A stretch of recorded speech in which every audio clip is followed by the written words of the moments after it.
Some of you might have caught wind of this, but recently a tragedy befell a young teenage boy, the great swampland. Now I say tragedy because by all accounts it was a very strange demise that this young teenage boy met. And to put it bluntly and succinctly, he essentially fell in love with a chatbot, and he felt compelled by messages sent by the chatbot to engage in, shall we say, auto-annihilation via the hand cannon owned by his father. Now, essentially what went down was this young teenage boy had created an AI chat personality to chat with. This is something called Character AI. It's quite popular. It's sort of a role-playing app. And he decided to create Daenerys Targaryen from Game of Thrones. And that was his fantasy and his fictional love, as it were.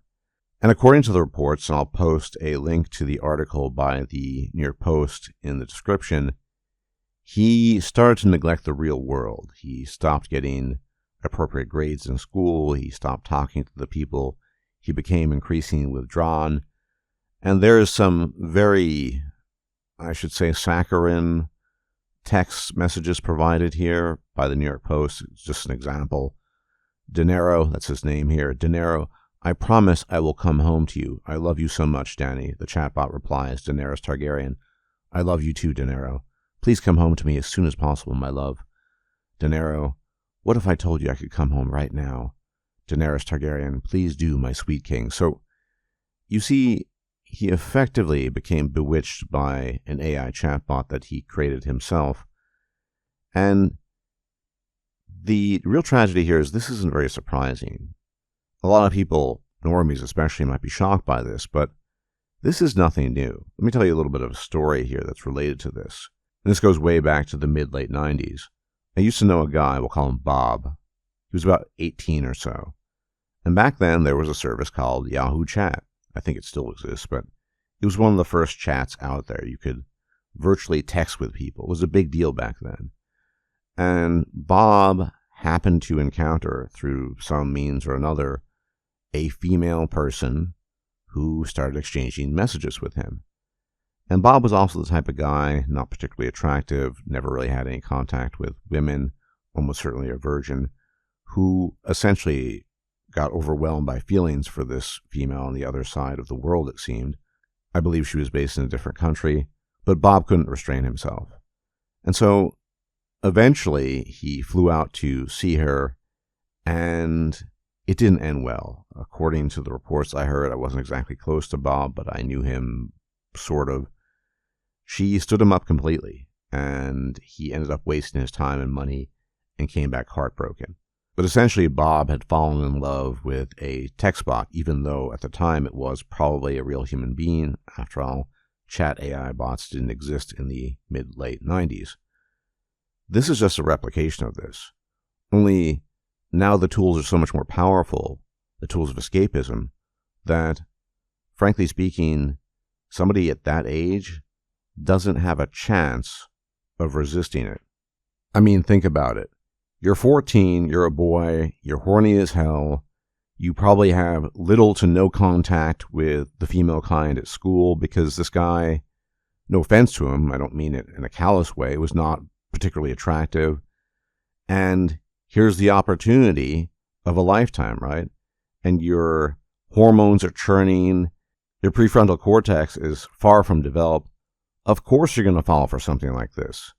Males that have not been selected are going to be universally desperate. And that's especially true of young males who have not seen any play with females, so to speak.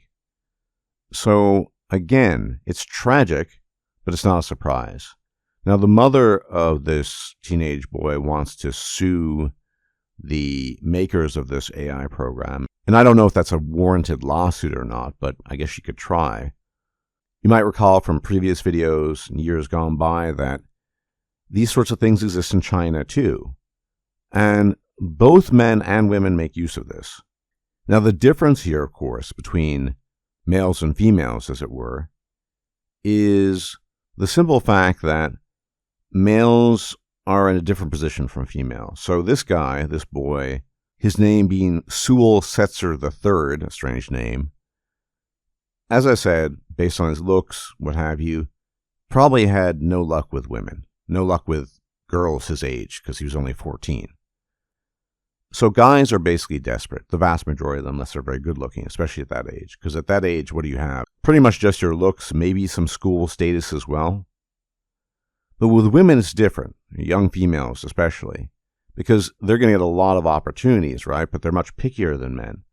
So with this type of technology, as well as certain gotcha games I'll talk about in a bit, the idea is the female gets to create her dream male companion. It's a bit like these cheesy, cliche romance novels where the guy is perfect looking and he only has eyes for her, but he's also willing to do things for her that are sometimes, how should we put it, untoward and unpleasant. It's kind of the same principle here. And in fact, there is a game called Love in Deep Space, which is literally played only by women. And it's all about this. It taps into the female desire for a particular sort of male companionship. All the characters look like Chads. They all only have eyes for the female in question. You can only play a female character. And it's done through subtle hints, through innuendo, the kinds of non-visual cues that women appreciate more than males. And again, it's about the creation of a kind of power fantasy, but a power romance fantasy. Whereas with boys and men being much more visual and just generally much more desperate, they'll take anything, which is what happened with this unfortunate teenage boy, Sewell Setzer III, because he had no other opportunities, presumably, in life, and he just went for this. And what happens, of course, when you become obsessed, especially as a teenager, and your hormones start raging, you forget everything else. His grades became neglected. He forgot to interact with people at school, or so we're told.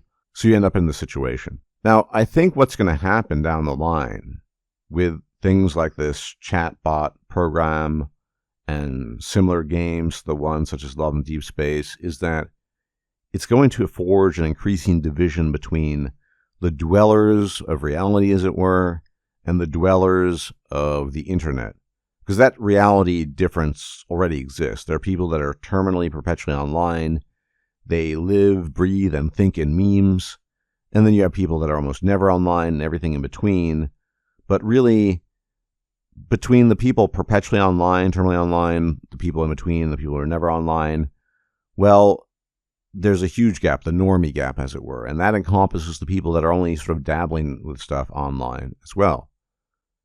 Only this will go and push the envelope even further, because what you're going to see is more and more people who, for whatever reason, be it due to looks, social awkwardness, depression, problems with autism, they're going to be pushed into the online scene much more heavily than before because of the availability of these chatbot AIs creating their own little universes, and subsequently, of course, become addicted and then start to neglect real life and rot away.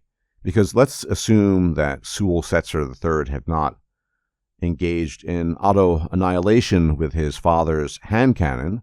Well, I guarantee you that he would have continued down this route and would have neglected his grades, the people at school, his own family, his siblings, etc., until some realization occurred.